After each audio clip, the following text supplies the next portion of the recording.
Okay, today we are going to talk about gene cloning. I was being asked by some of the students to talk about gene cloning, so I decided, although this is sort of discussed in the class, so I decided to start off with gene cloning. I suppose this is visible. Okay, okay. So now the thing is, what are the steps that are involved in gene cloning? Before I start with that, let's have a look that gene cloning can be done by two methods. Okay, the first one is a cell-based method. So the first method of gene cloning is a cell-based cloning method, and the second step is cell-free method. Okay, so the first method is a cell-based method, and the second method is a cell-free method. Now, what are the steps that are involved in gene cloning? Whatever it is, the first step that you need to understand over here is the first step that is involved is, see, you need to have a DNA fragment. So you need to have a DNA fragment, and this DNA fragment, it has the desired genes. Okay, so you have the DNA fragment which has the desired genes which you need to clone. So that's the first thing that you need. The second thing that you need over here is the restriction enzymes. The second thing that you need is the restriction enzymes.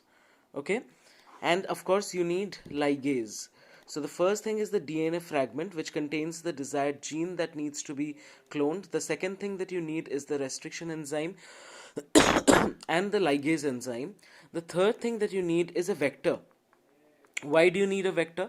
The vectors are going to carry, maintain, and replicate the clone gene. So the vector is required. Why? Because they carry, they replicate, and they maintain. Okay, so that is why you require the vector. And the fourth is you need a host.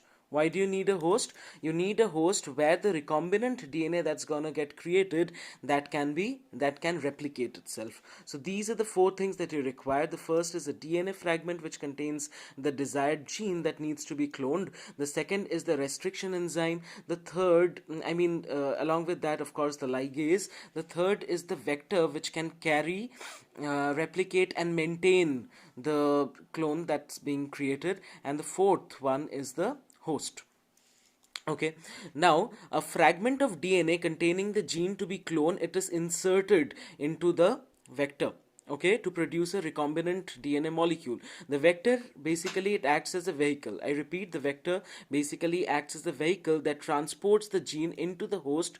And generally the host over here, generally we use a bacteria. Why? Because a bacteria generally multiplies very fast and produces numerous copies of not only itself but also of the gene that it carries. So a bacteria, since it can replicate very fast, so it becomes easy, and it becomes a very easy host. Okay, easy to be manipulated. Okay, now let's have a look at what are the steps. So these are the things that you require for gene cloning, and the second thing is that what are the steps that are involved in gene cloning. Okay, so we'll now come to the steps.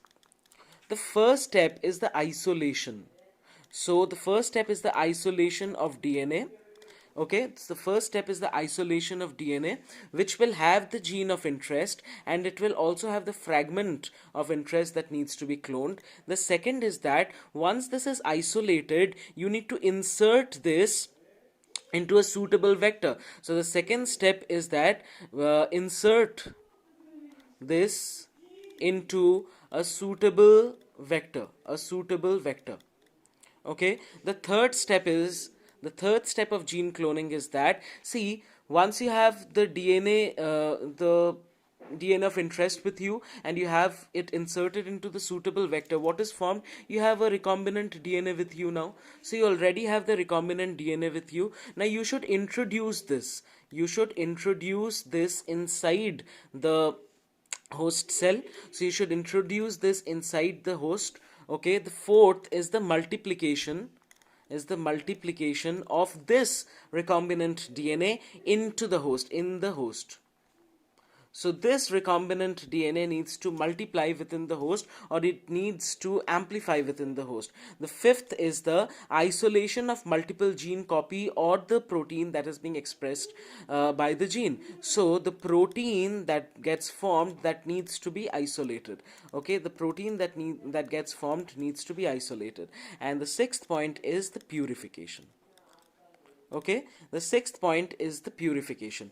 Okay, so these are basically the steps that are directly involved. Okay, now before I get, okay, now let's have a look at each of these steps in a bit of a details. Let me draw it for you. Okay, just a second. Okay, see, so now you have a vector with you, and you have a fragment of DNA that needs to be cloned.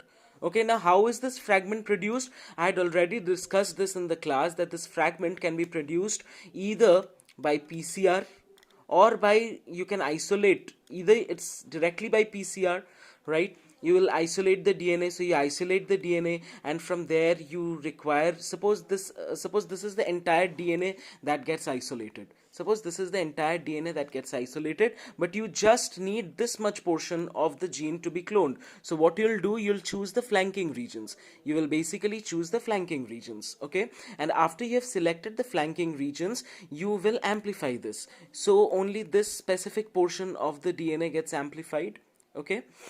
And now what you do is that I had already taught this to you in the class, that how, from which portion do you select these amplicon, right? How do you select this amplicon? We had learned this. And how do you create the primers? We had also learned this. You should create the primer so that on both the sides you have site for restriction enzymes. Okay, you have restriction enzyme sites over here and here also. And I had also said that if you want a directional cloning, I repeat, if you want a directional cloning to be done, then this site should be cut by one restriction enzyme 1, and this site should be cut by another restriction enzyme 2. So what is the entire scheme? So you have first isolate the DNA from the source, and after you have isolated the DNA, then select the portion that you need to clone. Okay, select the portion that you need to clone. You can do this by, in silico assays can help you to select this, can help you to select the portion that you need to amplify. And after this, what you do is that you need to select the flanking regions. Now how far will the flanking regions be? The very important point over here is that you select the flanking regions so that the flanking regions contain certain restriction enzyme sites, and it would be good for you if you have two separate sites. So that is, this will be cut by site A, and this, by restriction enzyme A, and this portion can be cut by restriction enzyme B. So, and after this, after your PCR is done, you basically have this type of fragment which has the restriction site of A, and it also has the restriction site of B, and in between you basically have your gene of interest. So this is how you isolate the DNA, and you already have the vector. So the first step is the isolation of DNA. The second step is the you have the vector. Okay, so the second step is you have the restriction enzyme, and you will need to cut this isolated piece. You'll have to cut this fragment with the two restriction enzymes, and you also need to cut the vector by the two restriction enzymes. So the vector is going to be cut by the two restriction enzymes, and the fragment of the DNA that you have isolated, that also needs to be cut by two separate restriction enzymes. So at the end, you basically have a cut vector, and you also have a cut fragment of the DNA.